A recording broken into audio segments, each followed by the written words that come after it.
Hola! Toleleje, toleleje. Kunin at basahin, kunin at basahin. Ako po si Kuya Sam Pagadua ng inyong kasama sa ating lumalim at mamunga Gospel Reflection.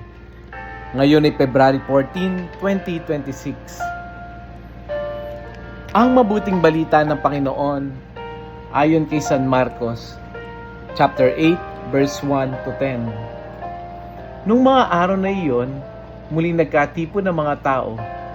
Naubos na nila ang kanilang pagkain, kaya tinawag ni Jesus ang kanyang mga alagad at sinabi sa kanila, "Nahahabag ako sa mga taong ito, sapagkat 3 araw na ngayong kasama ko sila at wala na silang makain. Kung pauuwiin ko ng gutom, mahihilo sila sa daan. Galing pa naman sa malayo ang ilan sa kanila. Saan po tayo kukuha ng tinapay dito sa ilang para magkasya sa ganitong karaming tao?" Tugon ng mga alagad, "Ilan ang tinapay niyo riyan?" tanong ni Jesus. "7 po," sagot nila. Ang mga tao'y pinaupo ni Jesus sa lupa. Kinuha niya ang 7 tinapay at nagpasalamat. Pinagpira-piraso ang mga iyon at ibinigay sa mga alagad upang ipamahagi sa mga tao. Gayon nga ang ginawa ng mga alagad. Mayroon din silang ilang maliliit na isda. Muli siyang nagpasalamat sa Diyos at inutos niyang ibigay din iyon sa mga tao. Kumain ng lahat at nabusog. At nang tipunin nila ang pira-pirasong tinapay na lumabis, nakapuno sila ng 7 bakol na malalaki. At may 4,000 ang kumain. Pinayaw ni Jesus ang mga tao, saka siya sumakay sa bangka at nagtungo sa lupain ng Dalmanuta. Ang mabuting balita ng Panginoon. Pinupuri ka namin, Panginoong Hesukristo. Happy Hearts Day po sa inyong lahat. Happy Valentine's Day. May ka-date ka ba? Siguro yung iba, naku, lilipas din yan. Ngayong araw po nito sa gospel natin, nakita natin yung isang pagpapakain ni Jesus sa maraming tao. 3 araw na siyang sinusundan ng mga tao. Alam mo yung pagod na sila, gutom na sila, at ang unang sinabi ni Jesus ay ito. Anong sinabi niya sa mga alagad? "Nahahabag ako sa mga taong ito." Bago ang himala, nauna muna ang habag ni Jesus. Pagpapakita ng malasakit, pagpapakita na puso muna. Nang tanungin niya ang mga alagad, ang sagot nila ay parang pamilyar sa atin. Paano natin sila mapapakain? Parang napaka-imposible. Kulang ang pagkain.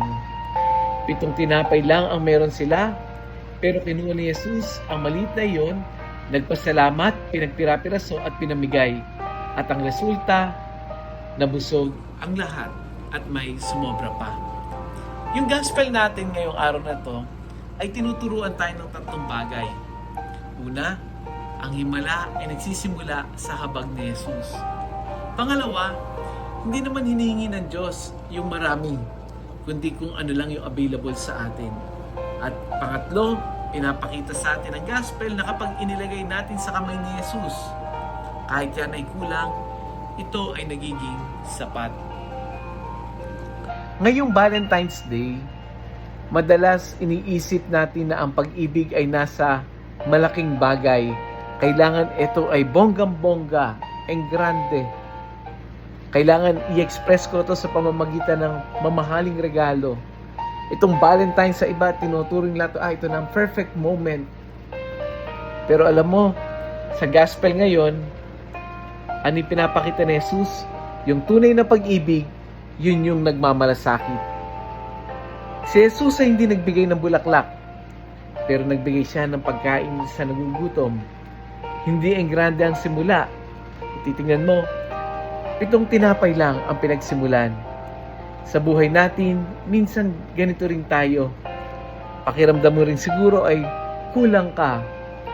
Kulang sa pasensya, kulang sa oras, kulang ang kaya mong ibigay sa pamilya, sa kaibigan, sa mga kamag-anak, sa mga mahal mo. Pero ang tanong ni Jesus ay, gaano karami ang meron ka?